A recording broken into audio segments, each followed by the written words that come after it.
Je tiens sincèrement à vous remercier, mesdames et messieurs de la presse, parce que comme je n'ai eu de cesse à le dire, je suis produit de la presse congolaise et fier de l'être. Aujourd'hui, nous sommes en train de parler des états généraux de la justice congolaise. Sous le thème, pourquoi la justice congolaise est-elle malade? Quelle thérapie pour la guérir? Rappelez-vous, le chef de l'État, par plus d'une fois, lors de ses prises de parole en public, il n'a eu de cesse à décrire les dysfonctionnements de notre justice. Justice entendue au sens polysémique. Justice qui va au-delà d'une composante, qui implique, au-delà de la légalité, l'équité. Au-delà de l'équité, la moralité.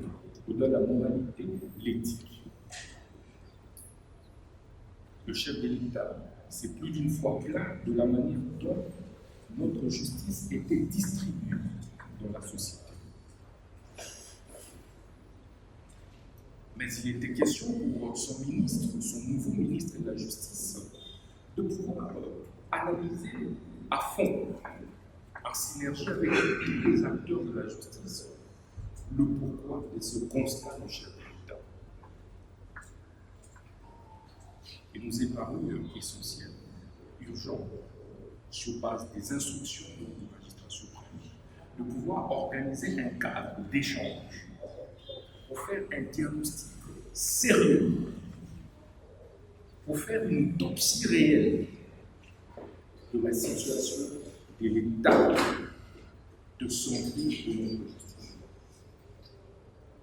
Quelles en sont les failles et quelles sont les solutions qui peuvent être envisagées, les réformes courageuses, audacieuses, qui peuvent être envisagées utilement et urgemment pour pouvoir faire profiter notre justice au peuple. Que le peuple, au nom de qui cette justice est rendue, puisse se retrouver. Que cette justice puisse participer à l'amélioration du climat des affaires, puisse participer à la consolidation de la paix sociale, à l'apaisement des tensions de la société. C'est pourquoi nous avons programmé d'organiser les États généraux de la justice du 6 novembre au 13 novembre 2024. Sous un thème simple que je viens de décrire, pourquoi la justice congolaise est-elle malade? Pour la ligne justice, il y a beaucoup de malades. Et donc, il est sévère, tout ça, la peau n'a pas qui s'aide. C'est simple. On n'a pas voulu théoriser les États généraux. On n'a pas voulu entrer dans les chimères, dans l'utopie, dans le juridisme. Mais ici, il est question de pouvoir aborder ces diagnostics, évidemment en incluant tous les acteurs qui interviennent dans la justice, de manière pratique. Quels sont les vrais problèmes? Et donc, ces États généraux vont connaître la participation de plus de 3500 acteurs qui viennent de toutes les provinces du pays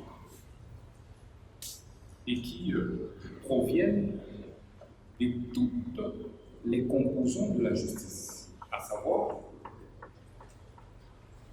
la magistrature, l'huissier, greffier, la police judiciaire des parquets, les pénitentiaires,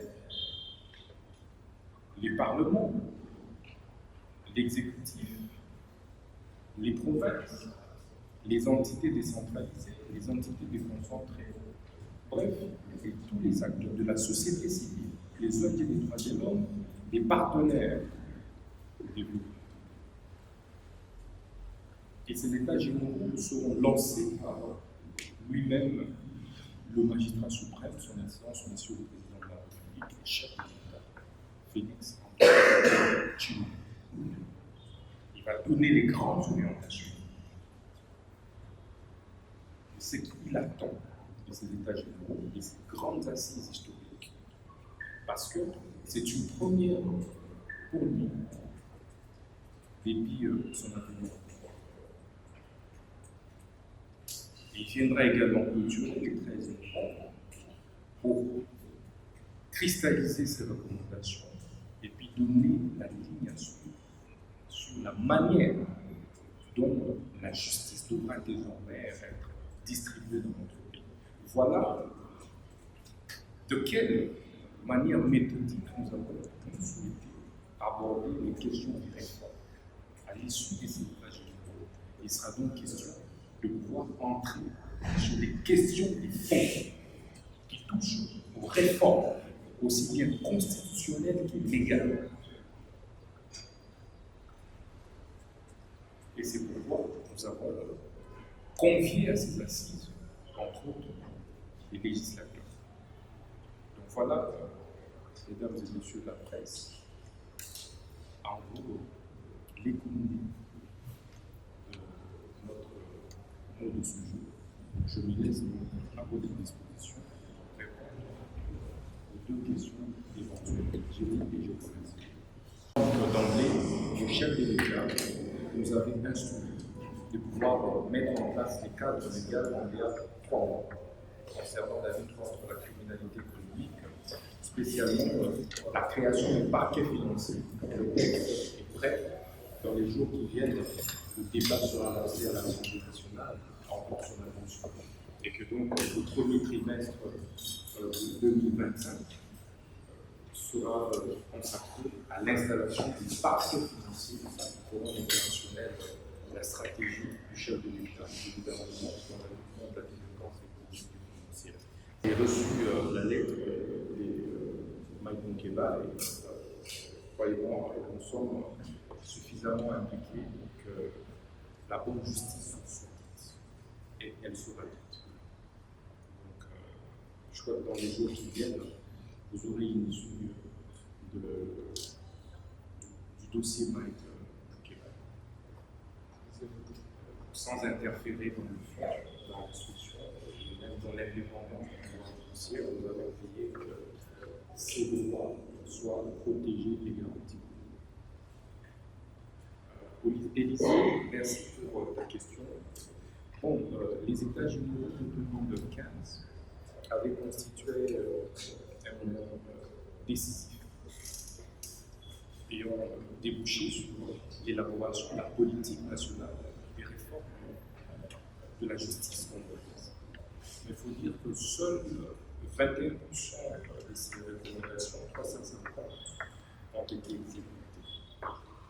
Nous avons annoncé évidemment ces États généraux par une première phase, parce que je vous rappelle qu'ils s'organisent en 3 phases. La première phase était l'évaluation des États généraux de 2015, organisée par le ministre d'État de l'époque, Alexis Kabila. Les travaux se sont déroulés à Zomo, dans le Congo central. La deuxième phase était les consultations populaires que j'ai organisées à travers le pays, où nous avons recueilli évidemment l'appréhension de la population, du citoyen lambda sur l'administration de la justice congolaise. Ce que pense la maman maraîchère de la manière dont la justice est distribuée, ce que pense un syndicaliste de la manière dont la justice est distribuée, ce que pense un prisonnier de la manière dont le régime pénitentiaire est géré. Et ceci nous a permis de pouvoir élaborer un premier document. Et ce qui va être lancé ce mercredi, c'est la dernière phase des assises proprement dites. D'où la particularité de ces États généraux qui se veulent en fait participatifs, inclusifs, qui tiennent compte de tous les acteurs qui interviennent dans la justice et qui tiennent compte de la vie du citoyen lambda, parce que la justice est rendue au nom du citoyen. En 2015, ce sont les intellectuels qui se sont réunis pour réfléchir à la place du citoyen. Et cette fois-ci, c'est le peuple, c'est les citoyens qui est mis devant commencer à faire le diagnostic et puis proposer la thérapie afin d'améliorer l'administration. Les réformes, il ne faut pas avoir peur des réformes. Un gouvernement ne peut pas gouverner sans réforme. En réalité, comme je l'ai toujours dit, un ministre qui passe dans un ministère sans apporter des réformes, en fait, a été un touriste passé dans ce ministère. Parce que les questions des sociétés se règlent par des réformes. C'est quoi les réformes? C'est le constat qui est fait et la solution qui est apportée. Et ça se fait par des lois, par des textes qui régissent la société. C'est pourquoi en France, chaque ministre s'empresse d'abord à porter des réformes, à proposer des projets de loi. Et ces réformes peuvent toucher, par exemple, à la Constitution. Et vous savez, au Vivoti, les constitutions ne sont pas des tentes dressées pour le sommeil. Elles sont appelées à s'adapter aux réalités sociétales. Tout comme les lois. Les lois peuvent être faites et défaites selon le contexte.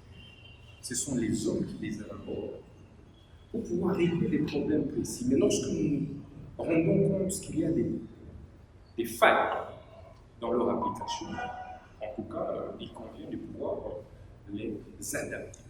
Donc l'adaptation des lois ne devrait pas faire peur aux acteurs politiques, aux gouvernants et aux gouvernants. Et enfin, non, je ne voudrais pas verser dans la polémique. Je suis le ministre d'État, ministre de la Justice et garde des Sceaux du gouvernement soumis et non du gouvernement notamment.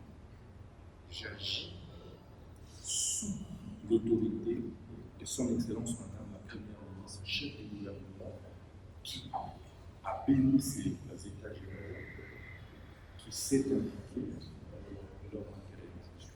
Il n'y a donc aucun problème. Sinon, ce serait une faute discipline. Je ne peux pas, moi, ministre de la Justice, être un subordonné à un instrument. Donc, il n'y a aucun problème entre nous, il n'y a aucun blocage de sa part, pour autant que c'est une action gouvernementale. Ce sont les États généraux de la justice qui sont organisés par le gouvernement, mais à travers le ministère de la Justice, parce que cela rentre dans le cadre de la mise en œuvre du programme d'action du gouvernement piloté par son Excellence Madame la Première ministre sous l'impulsion de son Excellence Monsieur le Président de la Correcteur News TV, Awande correction, il y a news tout. Donc, Awande, on assure quoi. Suivez Correcteur News TV pour avoir toutes les informations crédibles et fiables. Correcteur News avec Yemoko Rachou. Rachou, la caramel, check.